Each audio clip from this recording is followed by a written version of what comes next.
classmates, and welcome to my creative project. This is a research project on the player piano. The player piano was big between the 1890s, end of the late 1880s, until about 1920s, end of the 1920s. So there was there's about 30 to 40 years in there where the player piano was big. And it really is one of the first recording devices that we have in the music scene. And so the player piano mechanism runs off of the same principle as a music box. You've probably all opened a music box before, cranked it up, and you may have noticed, if you looked inside at the mechanism, you've probably noticed a little tiny pinwheel, like a piece of metal that's in the shape of a cylinder, and there's probably little tiny shards of metal that have either been welded on or carved out in some way, shape, or form, and it's rolled across a bunch of metal pins that each are tuned to a certain pitch. So that is the concept, but it's been rolled forward to, pun intended, rolled onto paper. And instead of using a cylindrical piece of metal, we use a paper roll that's ran across a metal bar. It's called a tracking bar, and it has 88 holes in it, okay? And the holes detect air pressure from one side of the paper, the piano side of the paper, to the non-piano side of the paper. So when the hole passes in the paper passes the tracking bar, it sends a shot of air in, or sucks a shot of air in, and it sends a signal saying that we need to play a note. So that's literally the concept of a player piano. I'm gonna give you a deep dive into a tutorial on a player piano that I actually have access to. This was actually my grandmother's player piano that was passed on to one of my cousins and then now to my sister. And it's been really fun to research this because I've learned how this thing works, and I've actually been able to fix some of the mechanisms in the player piano that weren't working properly, and I've been able to figure out different elements of the actual mechanism that weren't working properly that now are, we're working, and we get to play more music, and there's lots of scrolls that my grandma had, and so you're gonna be able to experience some of this. In this project, I'm going to play Beethoven's Moonlight Sonata, the first movement, Opus 27, number 2, and the funny thing about this is the player piano originally wasn't working super well. I would get some notes, but I was able to move the tracking bar and get it to line up with the paper scroll better. And so once that happened, then all of a sudden I was able to play a lot better. So that has been really cool to dive into. Also, there was a lot of other scrolls that my sister had in her possession when she got the player piano that weren't working properly, or that have kind of slowly just stopped working as they've been played. And so I've learned that the tracking bar is actually adjustable. And so as I've come to the end of this project, I'm learning that the tracking bar is adjustable. So that was kind of a late discovery. So that means that in the preamble, you're gonna notice that I play the piece Beethoven's Moonlight Sonata in D minor, and I present that in one of the videos that I will share with you in a second. It's actually written in C sharp minor, but because the tracking bar wasn't sitting, it was sitting one whole, in other words, one half step or a semitone off of where it should have been. So now I know that if I was to do this again, I can just move that tracking bar over probably about a 1/16 of an inch, maybe even less than that, and it would play it in the right key. So there we go. There's your preamble. I hope you enjoy.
Okay, that is a workout.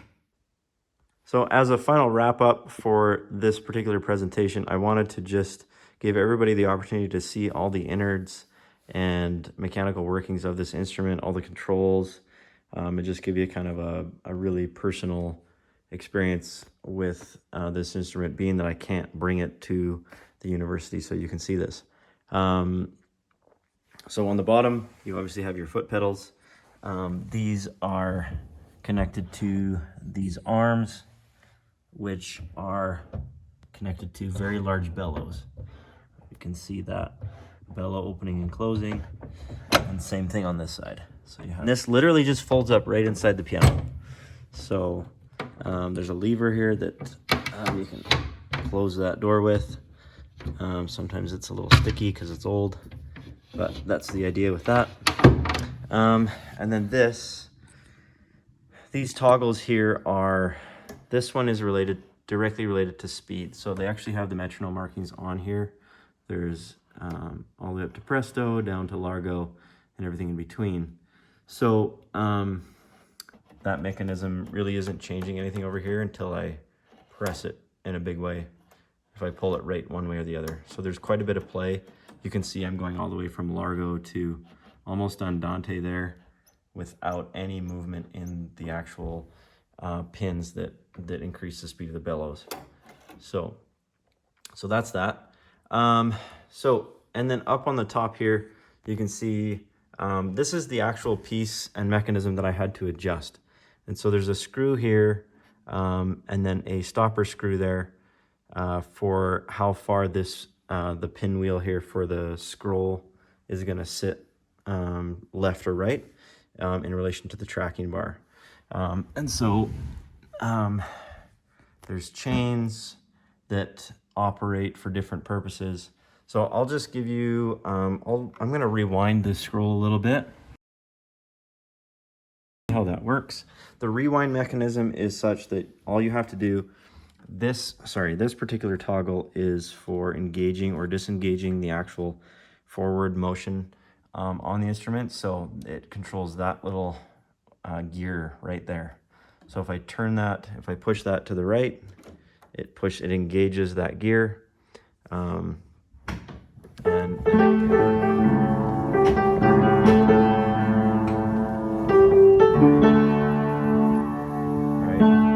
so as soon as I unhook that gear, then the mechanism automatically just goes into reverse.